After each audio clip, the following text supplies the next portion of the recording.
But yeah, alright. I remember Mum used to give me a pair of trousers, or take me into shopping, go get new trousers at the start of the year, in August sort of thing. And I turned up at school for the first day, and the last thing she said to me is, right, don't wear your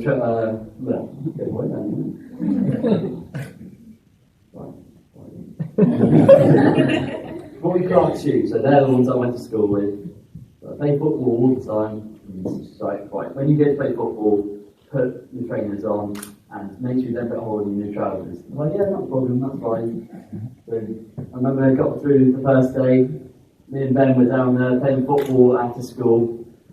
I think it was about 5-4 after 5 minutes, and Ben and Caroline and Mum were talking downstairs in the bottom car park.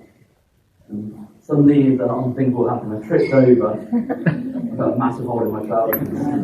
All I can remember is seeing Caroline's face. Her mouth got wider and wider and wider. I thought, oh shit. Massive hole in his brand new trousers. Caroline, Ben was in the car within about 10 seconds. Mum's face got redder and redder and redder. And I was like, oh, I'm in for it here. I can remember her hand coming and slap my legs. So I broke down top of my legs. So you remember this in September, so all the way through. Well, she goes, right, you got it. You cut these trousers into shorts and make me wear them for the whole winter term.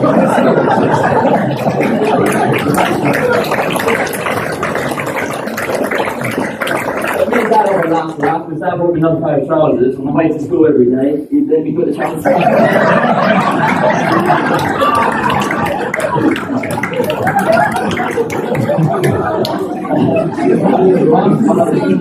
Thank you for bringing me up and everything you've done for us. You've got a little present here.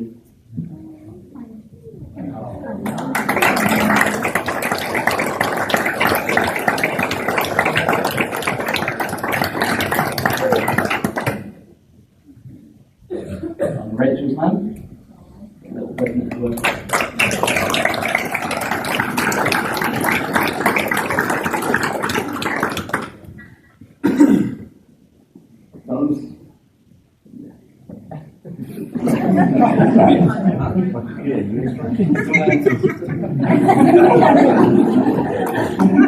Those are bridesmaids.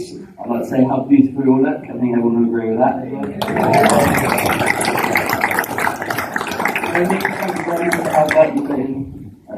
Very early this morning, doing everyone's hair.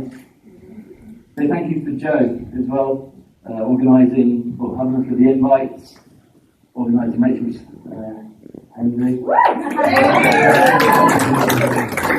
Quite a little bit from the picture, I think you had a great time, apart from the last night. And also, we're getting my body double in to be the butler. They're very modest. Caroline, thank you very much for the flowers and everything you put in. I think absolutely.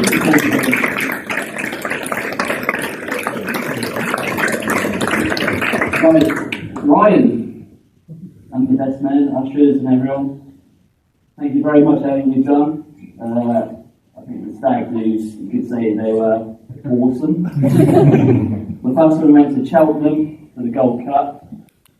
We weren't too good on the betting side of it. The money we put on was either on a donkey or ran like a donkey. The only person that won money was Ben.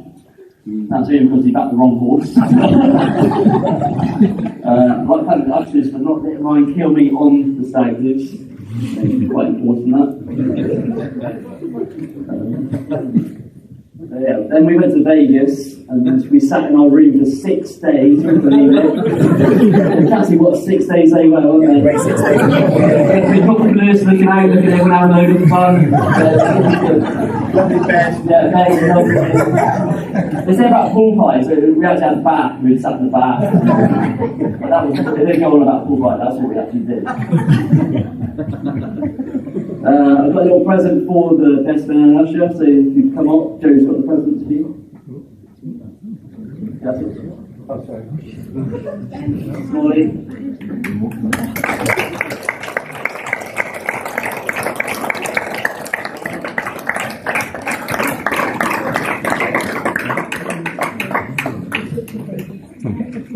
I apologise to girlfriends and stuff. They might not like it.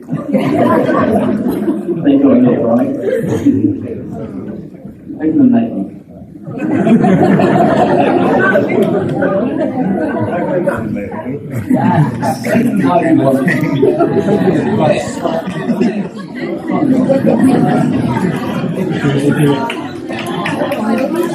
All in the room, Jake, so don't worry about it. Oh, they're all British.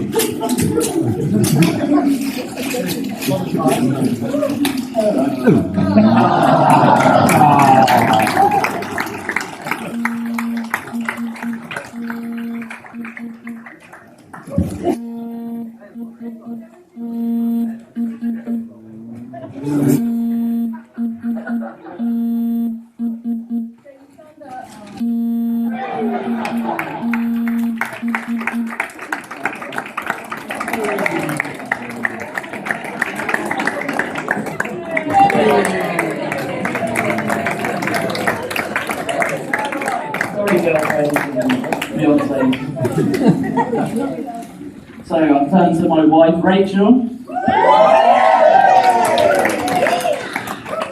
First I'd say how beautiful you look today. Rachel, since I first met you, I knew you were the one for me, even though it took a while to let you know. You're kind, loving, fun, thoughtful, the list goes on. Not only you're my wife, you're my best friend, you're my rock. I can't wait to grow old with you and experience everything that life throws at us. I know great times are going to be ahead. I can't wait to start our own family together. A lot of time and effort has gone in today, and everyone here really appreciates it. So,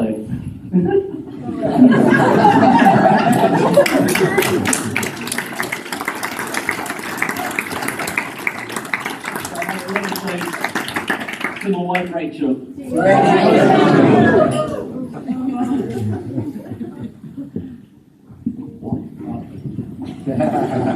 So Ryan, firstly I'd like to thank you for everything firstly for agreeing to my best man, and everything you've done for me. Can't ask for any more from you. Cheltenham, Vegas, awesome. Everyone thinks it was awesome.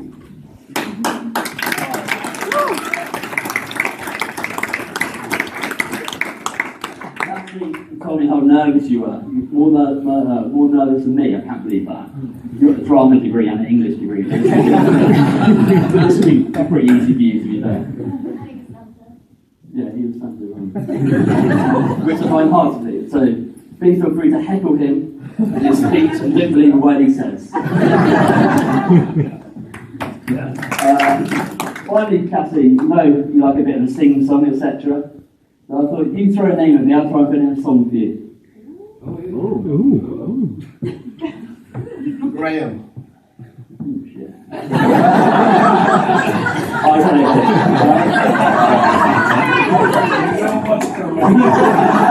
Happy birthday to you. Happy birthday to you.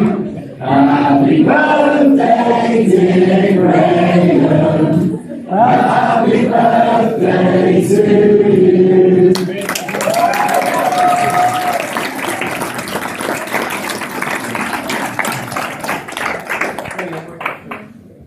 Well, Kathy, now with the utmost respect to the two gents that have already spoken, here comes arguably the headline act of this evening. I have been asked to keep this brief, and what I would like to add is what an honour and a privilege it is to be able to introduce to you what I am told may only be described as public speaking royalty. Ladies and gentlemen, if he speaks as good as he looks today, you are in a good community.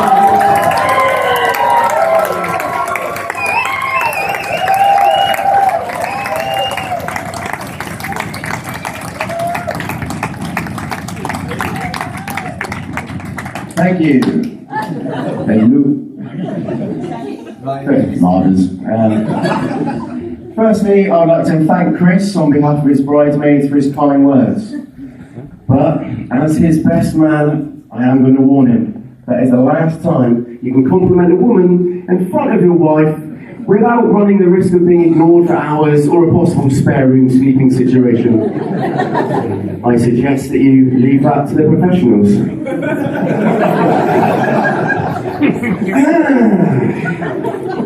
Claire, the colour of the dress really brings out the sparkle in your eyes.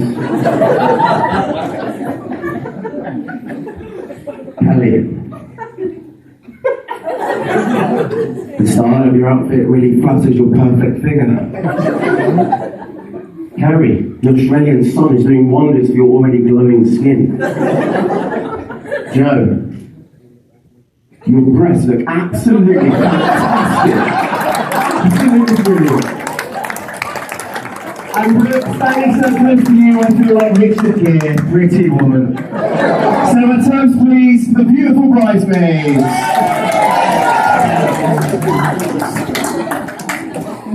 I have heard whispers that there's a sweepstake going around. How long my speech will last? So if I can pop my pound in, I'm going to take 2 hours and 17 minutes. No, I'm not going to keep it that long. I'm sure you'd rather be chatting amongst yourselves than listening to my voice. But before I go on, I was given a bit of advice to feel at ease during my speech, and that was to imagine the audience sitting there naked. So if you could give me just 2 seconds.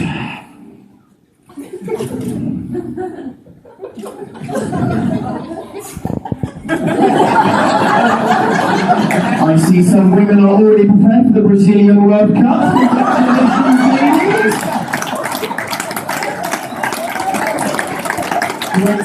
Great spirit. For those of you that don't know me, I'm Lucassi. And it is an immense honour for Chris to have asked me to be his best man. As he said, I'm pretty nervous about this speech. And I've got to be honest, I've had a few drinks before I come up here, so I'm completely sorry if I suck up on any sentences. Yeah, innit? Because of them schoolerisms. Turn your heads up. It's been 8 years since I've last done any public speaking, do my drama degree. So I thought it'd best to have a little practice. I'm not sure how many of you know, but my granddad's actually got dementia. But this led me to think this would be the perfect opportunity for me to practice my speech. Because if any jokes I told didn't work, I can always go back to what he laughed at 2 minutes earlier. I mean, it was perfect. I think it went well. Nan mentioned that he had pissed himself 4 times, so I was pretty happy. I'd like to start by thanking friends, family, boys, girls, Britishers, well-wishers, and all of you only here for free buffet and wine. For me, this day will be etched in our memories forever. I'd like to thank Alex, James, and Ben, the ushers, for all their hard work, and for sticking to the formalities that the groom should always be the best-looking male on the day. I'm sure you'll agree they play their parts to absolute perfection. I do know the most important people here today, which without them, the day would simply not be worth having. And the best news is, the longer the day goes on, the longer you get to speak to them, chat to them, and if you don't already, get to know them. So a toast, if you would, to the bar staff!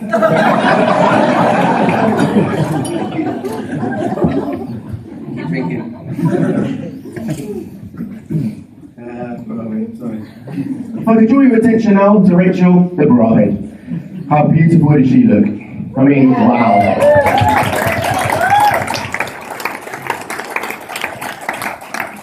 Every male in the room must be sat crossing another name off the wish list. Which does remind me.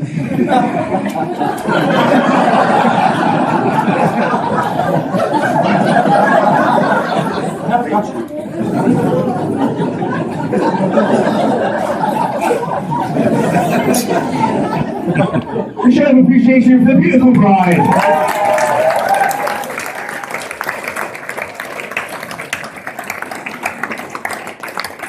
Everybody knows that everybody loves a challenge, whether it be an exam, fundraising, building an engine, or climbing a mountain. Rachel's challenge is a man known to his nearest and dearest as Chris. Grant, Grungley, Grantham, Scotters, Otterboy, but mostly grads.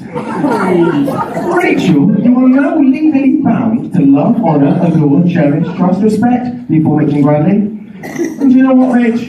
There's not one person in this room that doesn't believe you when you made your vows, and will honour them till death do you part.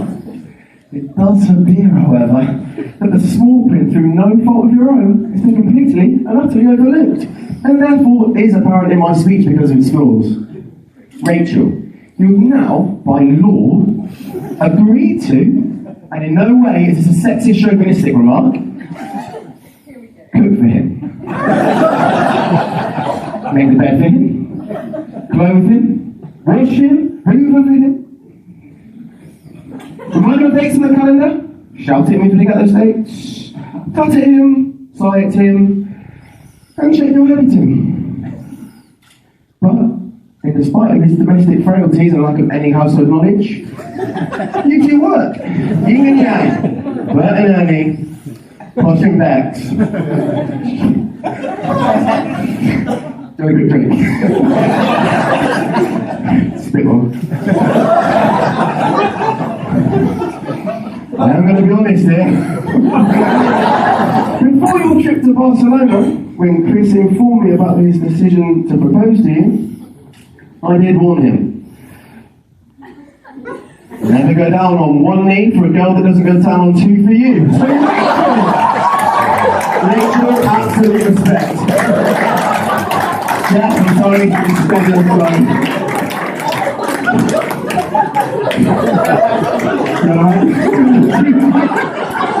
Have a drink, go to the ball.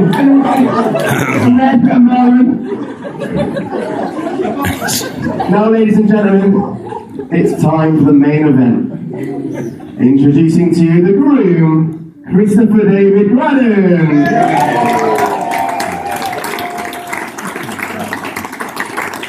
This man is the best friend anyone could ever ask for. He's loyal, caring, honest, funny, kind, considerate. Which is why I know Rachel isn't only here for his inheritance money.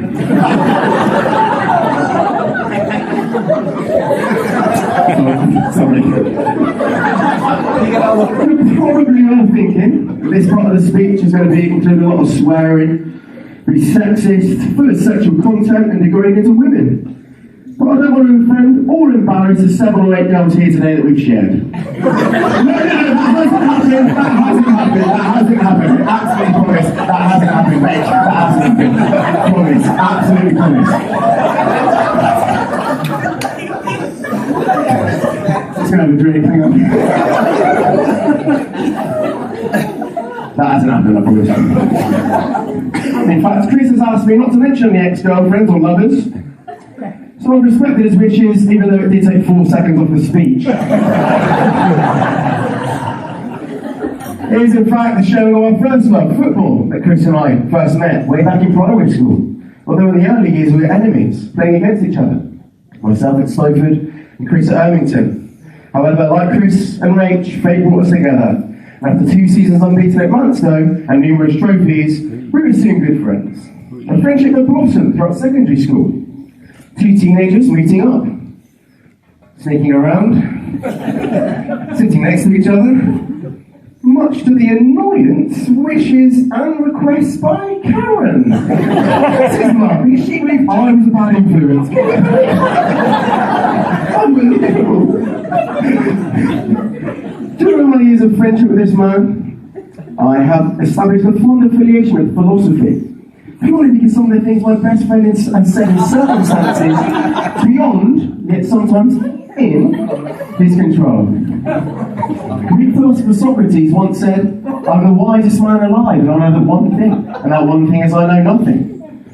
French philosopher René Descartes with possibly the most powerful statement ever made, I think, therefore I am.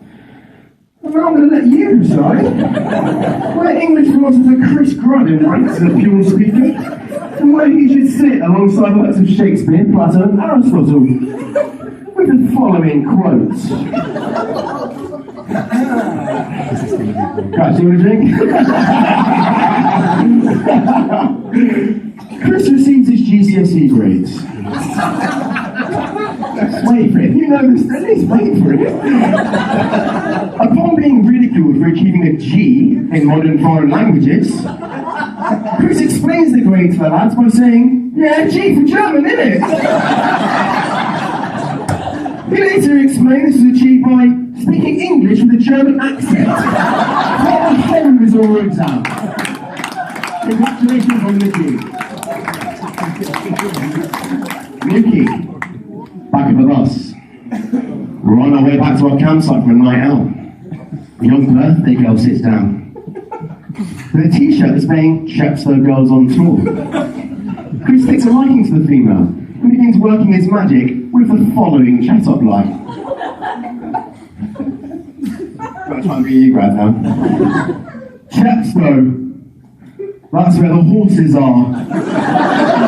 Your presence inside my body. That is what he said. Doesn't make any sort of sense. Another Graddon chat line with a 100% failure rating. Do you want to come back and make naked twister? It's no way, that wasn't the one, surely. Right hand on blue. Oh dear, oh dear. So unsuccessful these chat-up lines, you actually began wearing items of clothing with pre-printed chat-up lines on them. One in particular I remember, you chalk my cue and I'll pop your pink. Sexual innuendo. You don't need to drink now, guys. Although these lines clearly began paying off, which leads me to my final quote. Year 12, science room. Chris is reflecting on a date from the previous night. He's being quizzed on what base he reached with the girl after his first date. To which he replied, quick drink, blowjob in the back of his cinema, well, thank you!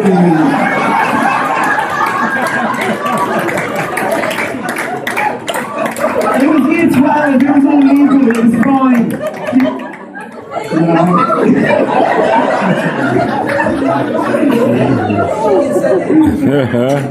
Now, ladies and gentlemen, emphasis on you here, Karen. You decided the pendulum of bad influences swung ever so slightly to my right. Thankfully for everyone, especially women, these days are over. In fact, Rach, we thank you for that. Although there are still some traits we need to get out of him. One of which is his ability to get hit on a night out. For those of you who didn't know, Rachel's ex once punched him. Not only did he stop at that, the guy actually tried to run Grad's over whilst he was walking home. I recall another incident. Malaga. He was just about to leave a bar and go to another when a victim of a serious attack was carried past him on a stretcher, covered in blood, battered, bruised. Well, the last thing this guy wanted was to be pointed at, laughed at, and ridiculed.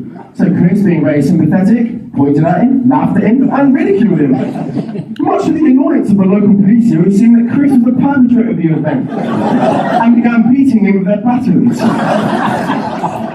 Much to the humour of all the lads who were rolling around in stitches. To be fair, he was taking his beating well, laughing at us, laughing at him. The more he laughed, the harder he got hit. His face was an absolute picture. Thankfully, the door of the pub we were just leaving informed the police they had the wrong man, and we left, and we were on our way. Another night in Malaga brings another story. It's one of the lads' birthdays. So Chris decided it would be a good idea to visit a local strip club. It was just one of the classy looking establishments with an underground American sort of theme. Now we're in there 10, maybe 20 minutes, and we're looking and making an escape before the strippers collar us for any more money. Apart from one man who wants to stay. It's dim, it's dark, the drinks are expensive, it smells, it's damp, and the girls aren't even that great looking. 5 minutes later, we're in a private booth with probably the ugliest looking stripper in there. I wouldn't like to go there for free, let alone pay for it. Yeah, there we were, 8 of us, one ugly stripper. After 3 songs, our experience was over. All Or so we thought. Out of the private booth we go, only to be approached by the stripper and a handful of bouncers. An item of the stripper's clothing has gone missing. You may well have guessed, Chris has walked out with the ugly stripper's thong stuffed down his pants. Horrible. With all this in mind, how on earth did they allow this man into Las Vegas? I'd like to thank everyone who attended. I know it was a lot of money, but I hope you all felt it was worth it, because I certainly did. I should also say thanks to your girlfriends, partners and wives for letting us go. But due to the fact that most of you are here today, no more can be said about the event. As we all know, what happens in Vegas stays in Vegas. I'd like to conclude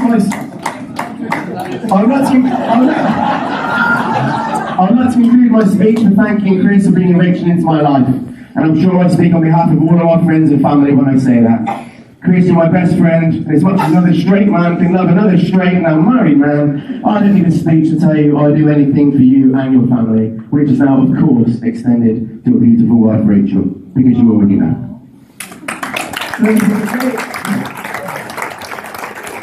So we can raise a glass of toast to Rachel and Squatters, Rachel and Grungley, Rachel and Grungley, Rachel and Grungley, Rachel and Grads. It is my absolute honour to toast Chris and Rachel, Mr. and Mrs. Graddon.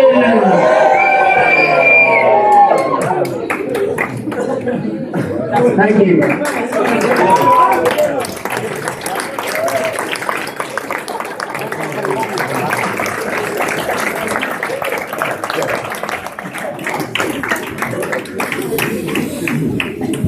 Thank you very much, ladies and gentlemen. This is the formalities of the wedding breakfast this afternoon. We now have some tea, coffee and chocolate for you to help yourselves to up there. You are more